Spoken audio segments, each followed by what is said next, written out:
The world of Titanus Prime was a place where everything was built for giants. Wide metal cities, thunderous machines, and beings so tall they could crush a ship with one step.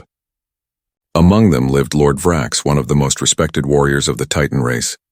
His voice could shake mountains, and his strength was the stuff of legend. Yet inside his massive heart there lived a wound that no weapon could heal. His only daughter, Lyra, was too small. To the Titans, size was everything. Power, honor, beauty, all measured in height and strength. But Lyra was barely half the size of a young Titan. She looked delicate, almost human. Her skin glowed softly like silver light, her eyes full of quiet sadness. To her father, she was perfect. To the rest of the world, she was a flaw. When Lyra was born, the royal halls whispered in shame. A weakling, they said. A mistake. Lord Vrax silenced them with his fist, but their words never left his mind. Every time he looked at his daughter, he saw the battle inside her, a small girl trying to stand tall among giants. As Lyra grew older, her condition worsened. A rare illness made her heart, a biomechanical organ made of crystal and metal, pulse weakly. No Titan doctor could fix it. Their technology was built for huge bodies, not for something so small, so fragile. Lord Vrax tried everything. He brought the best engineers, the brightest scientists, even priests from the Temple of Iron. But nothing worked. Lyra's glow began to fade. Her laughter, the sound that once made the hall shine, became rare. One night, as the twin moons rose over Titanus Prime, Lord Vrax stood alone in his war chamber. The floor trembled beneath his boots as he stared at the holographic map of the galaxy. His hand shook not from fear, but from helplessness. She will die, the chief medic had said earlier that day. Her heart can't last more than a few cycles. For the first time in his life, the great Titan felt powerless. He had defeated armies, conquered planets, but he couldn't save his little girl. Then his advisor spoke softly, almost afraid. My lord, there is one who might help. Not a Titan, but a human. Lord Vrax turned sharply, his crimson eyes burning. A human? You dare insult me? The advisor bowed low. Forgive me, my lord, but this man is a mechanic. A strange one. He fixes alien machines that no one else can understand. He once repaired a Vorkan Queen's heart engine with only his hands. Silence filled the room. A human fixing a heart engine? Impossible. And yet something in Vrax's chest stirred. He looked out the window where his daughter slept under healing lights. Her small frame lay still, breathing softly. Every breath sounded like a countdown. That night, the decision tore him apart. His Titan pride screamed no. He couldn't trust a human, a creature from a weaker race. But his father's heart whispered yes. If there was even a single chance to save her, he had to take it. By dawn, the great Lord Vrax stood beside his daughter's bed. Lyra opened her eyes, faint but bright. Father, are you angry again? She asked softly. He knelt beside her, his massive hand covering hers. Never at you, little light, he said. You are my strength, she smiled faintly. Even if I'm too small? Vrax's throat tightened. You are not too small. The world is too big. For a moment, father and daughter shared silence. Then he said the words that would change everything. Tomorrow I will send you away. To a human world? Her smile faded. Why, don't you want me here? His eyes turned glassy. Because I want you to live. Outside, the wind howled through the metal towers of Titanus Prime, carrying the sound of a giant's sorrow. The next morning, a golden ship left the planet, carrying a small girl with a failing heart toward an unknown human world, and far above the clouds, Lord Vrax stood watching, fists clenched, pride burning away into pain. He whispered to the stars, Forgive me, my daughter. I send you to the weak, because I am too weak to save you. He didn't know then that the weak human mechanic he distrusted would one day become the greatest strength of both their lives. On the edge of the galaxy, far from the shining worlds of the Titans, there was a small desert moon called Eden 9. Nothing grew there except metal and dust. Rusted ships lay broken under the hot twin suns, and the wind howled through the empty streets like an old ghost. In a lonely workshop built from shipwreck parts lived a human named Eli Carter. Once he had worked in a great engineering fleet. Now he lived alone, fixing junk for travelers, trading parts for food, and talking only to the machines that still worked. Every morning, Eli sat at his workbench cleaning tools that hadn't been used in weeks. His hands were rough and covered in tiny scars, reminders of a time when his work meant something.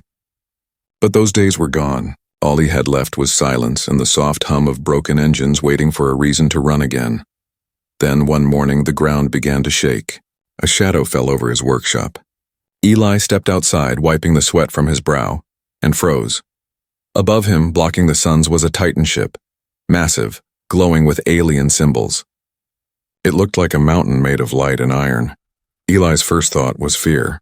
Titans didn't visit human worlds. They ruled, they conquered, but they didn't ask for help. The ship landed slowly, shaking the ground.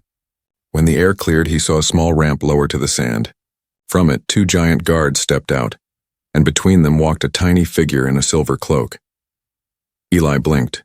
At first he thought it was a child, but when she looked up, her eyes glowed softly like stars. Her voice when she spoke trembled but clear.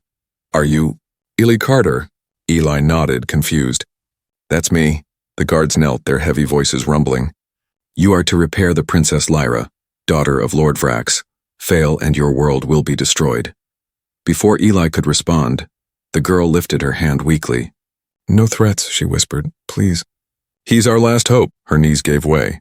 Eli rushed forward instinctively, catching her before she fell. She felt weightless, fragile, like a child made of glass. Her skin was cold, her heartbeat faint and irregular. Then he noticed a metallic glow on her chest, pulsing weakly beneath her skin. "What's wrong with her?" he asked. The guard said nothing. One handed him a small crystal data cube. "All her medical files are here. You will fix her heart. You have 3 days." And then, without another word, they turned and disappeared back into the ship. Eli carried Lyra inside and laid her gently on a work table. As he looked closer, he realized her heart wasn't a normal machine. It was a fusion of Titan biotech and human engineering, something he'd never seen before. The metal inside her was of human design, centuries old. "Who made this?" he whispered. Lyra opened her eyes, weak but calm. "My father says it came from ancient humans. He doesn't trust your kind, but he trusts your hands." Eli gave a faint smile. "Well, that's something, I guess." For the next 2 days he worked without rest. His tools sparked, his hands shook, but he didn't stop. The girl never complained, even when pain made her tremble. Sometimes she watched him silently, her silver eyes following every move. Other times she would ask soft questions. "Why do humans fix broken things?" she asked once. Eli didn't look up. "Because we understand what it's like to be broken," she smiled faintly. "Then maybe you'll understand me too." By the 3rd night, the stars outside burned red. Eli's hands were black with oil and blood. Inside Lyra's chest, wires pulsed faintly. He had connected something ancient, something that seemed to breathe when he touched it. Then for a moment, her pulse stopped. Eli froze. No, stay with me," he whispered. He pressed his palm over her chest. His skin glowed faintly from the contact, and her heart suddenly pulsed again, stronger than before. Her eyes flew open. "Eli," she breathed softly, as if she'd known his name all her life. He smiled tiredly. "There you go, little one. You're gonna be okay." Outside, the Titan ship sensors flared. The guards looked up. Their readings were impossible. The human had done something no Titan healer could. But inside the workshop, Eli didn't care about their surprise. He sat beside her as she took her first easy breath in weeks. He didn't know it yet, but the small alien girl he'd saved would soon become the center of his universe. And far above, in the endless stars, Lord Vrax's ship hovered, watching every heartbeat. The giant alien didn't realize it yet, but he had just sent his daughter into the arms of destiny. Days passed after the repair, and Lyra began to recover. The glow in her chest now pulsed softly like a small sun beating under her skin. She could walk again, breathe without pain, and even laugh, something she hadn't done in years. Inside Eli's dusty workshop, the air felt different. For years that place had been cold, silent, and full of forgotten machines, but now her gentle voice filled it with warmth. She asked questions about every tool, every sound, and every broken part. "What is this one for?" she asked, holding up a rusty wrench. "That's for fixing ship engines," Eli replied, smiling. "Though I think it's older than both of us." Lyra tilted her head. "Humans keep broken things around. Titans throw them away." Eli looked at her, thoughtful. "Maybe that's why humans survive longer. We don't give up on what's broken." Their eyes met for a second too long. and both turned away, unsure of the strange feeling rising between them. At night, when the suns of Eden 9 set, Eli worked on old machines while Lyra watched from the doorway. She didn't say much, but her silence spoke volumes. Sometimes she would hum softly, an alien melody that made even the cold metal seem alive. One evening, as a sandstorm raged outside, Lyra suddenly collapsed. Her heart pulsed faster than before, glowing bright red under her skin. Eli rushed to her side, his hands trembling. "What's happening?" he shouted. I don't know," she gasped. "It hurts, and when you're far away, it hurts." He stared at her in shock. "When I'm far away?" She nodded weakly. "Your touch. It stabilizes the link, my heart. It's connected to something in you." Eli froze. That wasn't possible, or so he thought. He remembered when he'd touched her chest during the repair, when her heart had restarted under his hand. Somehow her biocore had synchronized with his DNA. She wasn't just healed, she was bonded. Outside, lightning struck across the desert. Eli stayed beside her all night, his hand resting over her heart to keep it steady. Every time he pulled away, the glow dimmed. Every time he touched her, it steadied again. It was as if her life depended on him. When dawn came, Lyra whispered, "I'm sorry, Eli. My father won't allow this. He hates humans." "If he finds out," Eli interrupted softly, "he doesn't need to know. You just need to stay alive," but deep down he knew the truth. Secrets never stayed buried long, not under alien skies. A week later, the first sign of trouble appeared. A drone, marked with the Titan crest, hovered over the workshop. Eli spotted it too late. It scanned the building, recording everything. The girl, the mechanic, the glow of her heart when he touched her hand. Then it vanished into the clouds. Lyra's face turned pale. "They found us." Eli clenched his fists. "Let them come." "I'm not letting them take you." She shook her head. "You don't understand, Eli. Titans don't forgive humans. To them you're less than a tool," he smirked bitterly. "Then I'll be the tool that broke their rules." That night they prepared to leave. Eli loaded his small ship with tools and fuel while Lyra stood by the doorway, clutching a glowing crystal he'd built for her. "What is it?" she asked. "A stabilizer," he said. "If we get separated, it'll keep your heart working, and for a while." She looked at him, eyes shimmering. "You risk your life for me. Why?" Eli hesitated. He wanted to say it, the truth burning in his chest. But instead he said quietly, "Because you make this place feel alive again." The words made her smile, and for the first time she touched his hand willingly. The connection between them sparked like electricity, a bond neither human nor Titan science could explain. As they took off into the dark sky, a fleet of Titan warships emerged from the clouds. The royal insignia of Lord Vrax gleamed on the largest one. Lyra's voice trembled. "My father..." Eli tightened his grip on the controls. "Then let's show him what a human can do." Behind them, alarms screamed across the desert moon. The Titans had come to reclaim their daughter. But what they didn't know was that she had already found her heart. And for the first time in his lonely life, Eli realized that fixing her had broken something inside him. The wall he'd built between man and machine, between life and love. He didn't repair a heart that night. He became part of it. The Titan fleet roared across the skies of Eden 9, their engines lighting the night like burning suns. Dust storms twisted in their wake, and the ground cracked beneath the weight of their landing. The people of the desert moon ran for shelter, whispering in fear. No one dared to look at the ships of Lord Vrax, the giant who commanded entire worlds. In the largest vessel, Vrax stood before a hologram of his daughter. The image flickered, Lyra, small and glowing, standing beside a human man, a mechanic in worn clothes. His calloused hand brushed her shoulder. The moment froze like a knife in Vrax's heart. "How long?" he thundered. The guard trembled. "My lord, they've been together for 10 rotations. The human repaired her heart. But their bond, it's unnatural." Vrax's fist slammed the metal table. The ship shook. "He has touched what no human should. She is royal blood. She is Titan." His voice echoed through the command deck. "Bring her home and destroy the human." On the desert below, Eli was working on his small ship when the sky turned red.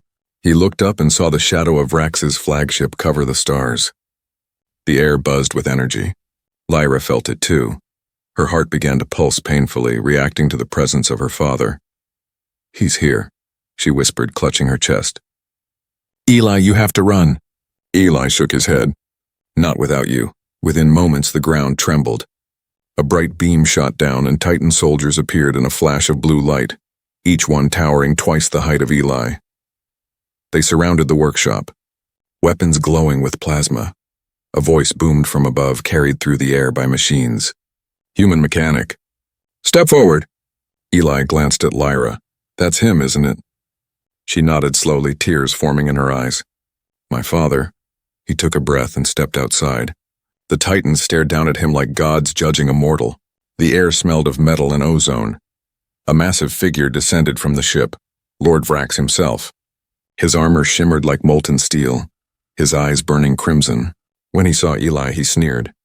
So this is the creature who thinks he can heal my daughter. Eli didn't flinch. She's alive because of me. Vrax's glare deepened. She is alive because I allowed it. You were nothing but a tool. And now your purpose is finished. Lyra ran forward, her voice trembling. Father, please. He saved me. Without him, I'd be dead. Silence! Vrax's roar shook the desert. You shame your blood by defending him. Eli stood firm. You call me weak, but your strength couldn't save her. You needed human hands. Maybe you should thank the weakness you hate so much. For a heartbeat, the world went silent. The soldiers looked at one another. Then Vrax raised his massive hand, and energy crackled between his fingers. Enough. A blast of lightning shot toward Eli, knocking him to the ground. His chest burned. Lyra screamed and ran to him, her heart glowing wildly. The light from her body flared so bright it blinded the Titans. Stop, she cried. If he dies, I die too. Vrax froze, eyes widening. What did you say? Her voice broke. My heart. It's linked to his. When he touched me, our energies connected. If one stops, the other stops too. The giant's face went pale with shock. For the first time, Lord Vrax, conqueror of worlds, looked powerless. He looked down at the human lying unconscious in the dust, then at his daughter weeping beside him. His fury melted into confusion. And then fear. What have I done? He whispered. The guard stepped back, unsure of their orders. The desert wind howled around them, carrying the sound of the human's heartbeat, faint but still there. Lyra turned to her father, tears shining like glass. You wanted to destroy him, but you would have destroyed me too. Vrax dropped to one knee beside them. His shadow covered both their small bodies. For a long time he said nothing. Then quietly, Bring him to the ship now. As the Titans carried Eli away, Vrax followed silently. The storm above began to fade, leaving only the whisper of thunder. Inside his chest, the giant father felt something unfamiliar. Not anger, not pride, but guilt. He had always believed that love made one weak, but now, watching the fragile bond between a human and his tiny daughter, he began to wonder if maybe love was the only strength he had never understood. And deep inside, the first cracks appeared in the armor of the Titan Lord's pride. The silence inside the Titan flagship was heavy, like the air before a storm. Huge machines hummed quietly and the halls glowed in cold blue light. Lord Vrax walked through the corridor with slow, shaking steps. His armor no longer felt like protection. It felt like a cage. Behind him, 2 Titan soldiers carried the small human, Eli, his body limp and burned from the energy blast. At the end of the hall, in a glowing chamber, Lyra waited. She stood inside a containment field, wires attached to her chest, the light of her heart flickering weakly. She looked fragile, almost fading. When she saw her father, her voice trembled. Father, please let him go. He's dying. Vrax's jaw tightened. I am trying to save him, he said softly, though his voice broke like thunder inside his chest. He turned to the Titan medics. Prepare the regeneration chamber. The medics hesitated. My lord, the human body cannot survive Titan energy. Do it. Vrax roared. If he dies, my daughter dies too. The medics rushed to obey. The machines hummed louder, glowing with white fire. They placed Eli inside a pod surrounded by alien lights. His heart barely moved. Each beat echoed weakly, but every time it slowed, Lyra gasped, clutching her chest.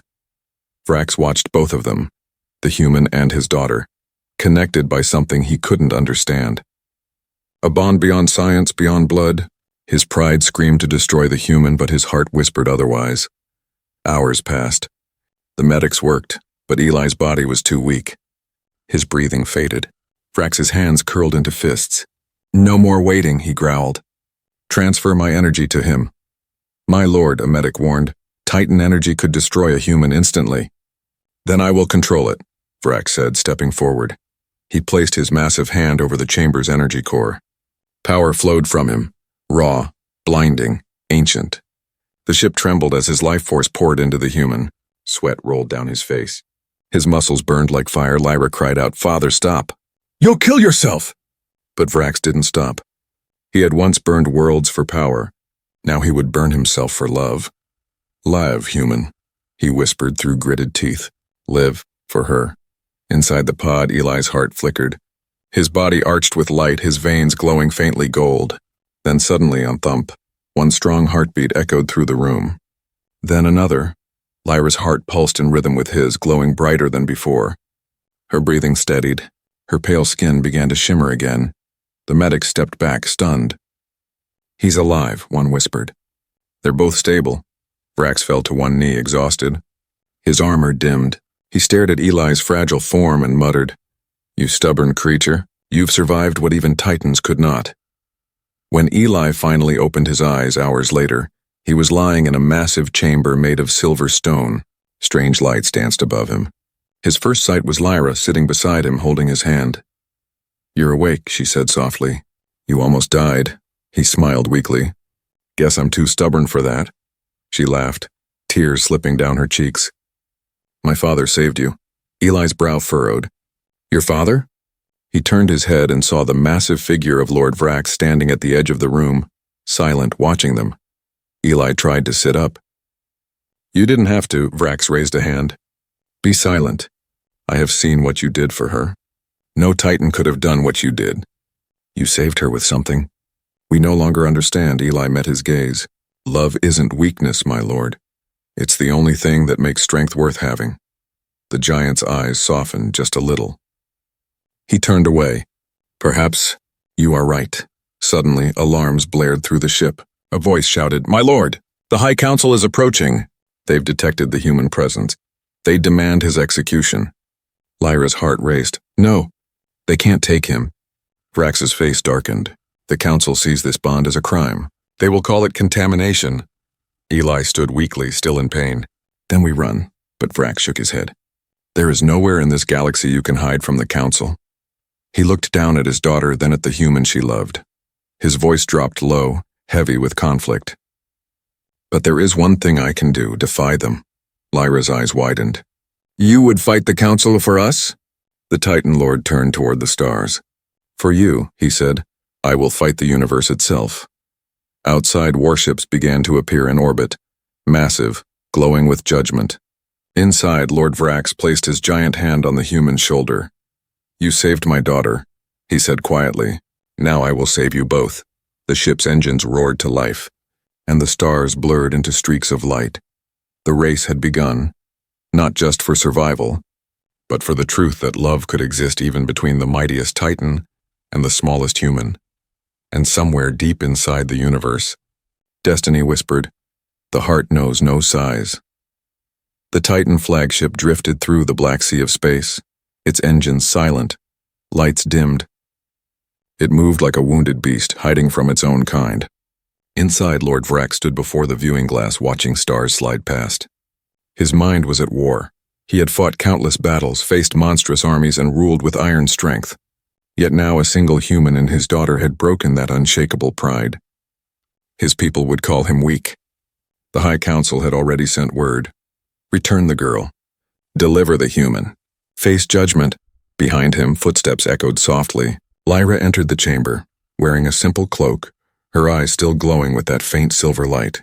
Beside her walked Eli, his wounds mostly healed, though his steps were unsteady. "Father," Lyra said quietly. "They won't stop, will they?" Vrax didn't turn. "No, to them this is betrayal. A Titan who protects a human. It breaks every law written by our ancestors." Eli crossed his arms. "Then I'll leave. I don't want to cause a war." Vrax turned sharply, his red eyes blazing. "You think leaving will save her? The moment they find you apart, her heart will collapse again. Your lives are one now. Their science cannot undo what your touch has created." Lyra placed her hand over her chest. So what do we do? The giant finally spoke, his voice heavy like thunder. We face them. Together. The ship trembled as distant explosions echoed across space. The council fleet had arrived, thousands of glowing warships forming a wall of light. Their message boomed across the stars. Lord Vrax, you have broken the sacred order. You have allowed Titan blood to be tainted by a human. Surrender now or be erased from our history. Vrax's lips curled into a bitter smile. They fear what they don't understand. He turned to Eli. Human, do you fear death?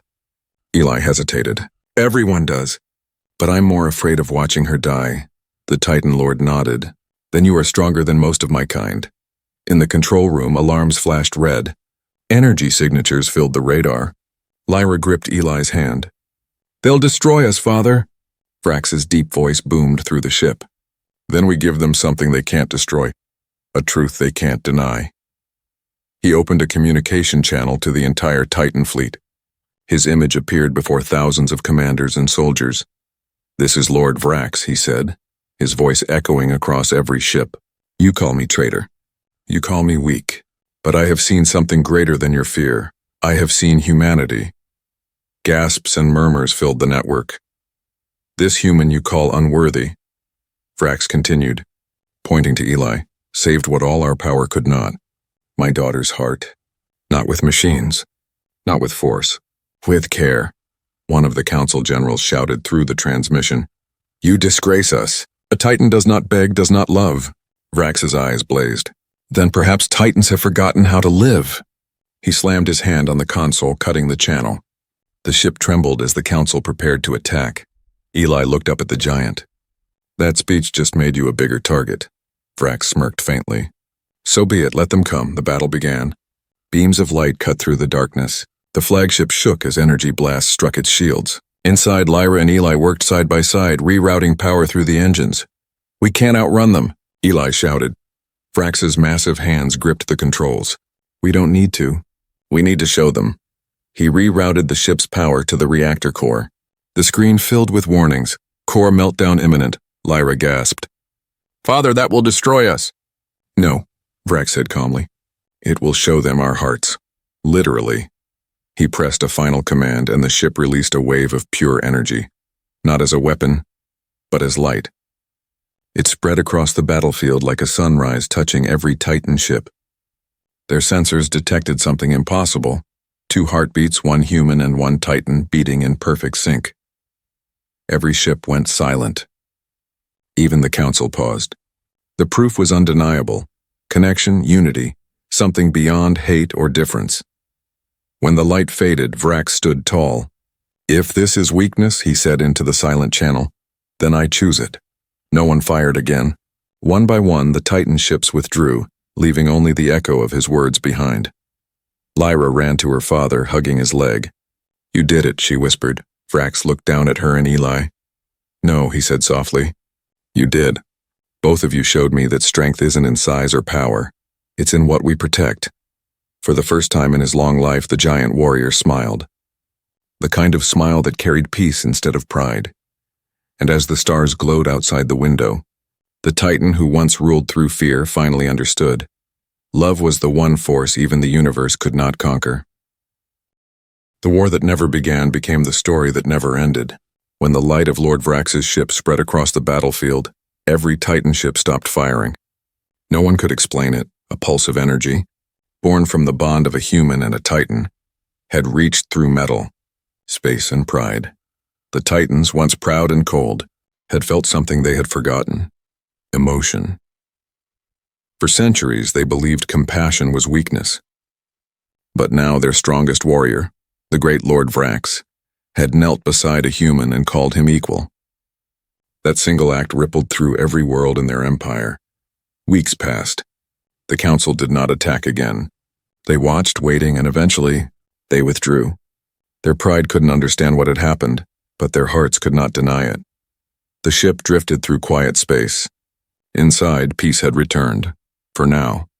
Eli sat at his workbench again, the same one where everything had begun. This time it wasn't covered in broken metal, but in new blueprints.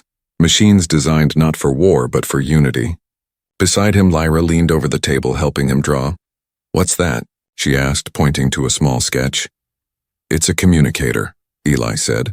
A mix of Titan and human tech. It'll let both our worlds speak to each other without fighting. Lyra smiled. You're building peace? He chuckled. Trying to. Her eyes softened. You fix things even when they're not broken. He looked up, meeting her gaze. Maybe that's what love does. In another part of the ship, Lord Vrack stood before the Titan Council's hologram once more. Their faces were stern, carved from pride and fear. You disobeyed the law, one counselor said. You risked our people. Vrax's voice was calm, firm. No, I reminded them that laws mean nothing without heart. For all our size, we have lived small lives. It took a human to show us that. Another voice growled, You've weakened us. Vrax slammed his hand down, shaking the chamber. No, I have made us stronger. Do you not see it? My daughter lives because a human refused to give up. His compassion saved what all your power could not. That is true strength. Silence followed. For the first time, the mighty council had no answer. Finally, one elder spoke. Then what do you propose, Lord Vrax? He looked toward the stars beyond his window. A bridge between our worlds. No more fear. No more walls. Titans and humans will learn. Together. Months turned into years. The galaxy changed slowly, like dawn breaking after a long night. On the dusty world of Eden 9, new cities began to rise, half built by human hands, half by Titan machines. Where once there had been ruins, now stood towers of light. Titans and humans worked side by side, learning each other's ways. At the center of it all stood a workshop, still small and humble, but famous across worlds. It was known as the Heart Forge, founded by Eli Carter and Princess Lyra Vrax. They were no longer just a mechanic and a Titan's daughter. They were a symbol. Pilgrims from every world came to see them, to touch the place where love had defied an empire. One evening, as the twin suns set over the rebuilt city, Eli stood outside, wiping oil from his hands. Lyra joined him, her silver eyes glowing softly in the fading light. Do you ever miss the old days? She asked. Eli smiled. The quiet ones? Sometimes, but then I remember I used to be alone. Lyra looked at him, her heart light pulsing in rhythm with his. You'll never be alone again. He took her hand. Neither will you. High above them the stars shimmered, and for a moment they seemed to sing, faint echoes of their first connection, when a dying heart met a human touch. Far away in the grand palace of Titanus Prime, Lord Vrax stood on a balcony overlooking his world. No longer did his people whisper about weakness. They spoke of change, of peace, of his courage to choose love over power. He looked at the night sky and whispered softly, You were right, my little light. The world was too big, but you made it smaller. You made it kind. Years later, the story of the tiny Titan princess and the human mechanic was told in every corner of the galaxy. Some called it myth, others history, but those who truly believed knew the truth. A giant's pride had built empires. A human's heart had saved them. And love, fragile, forbidden, unstoppable, had changed the stars forever.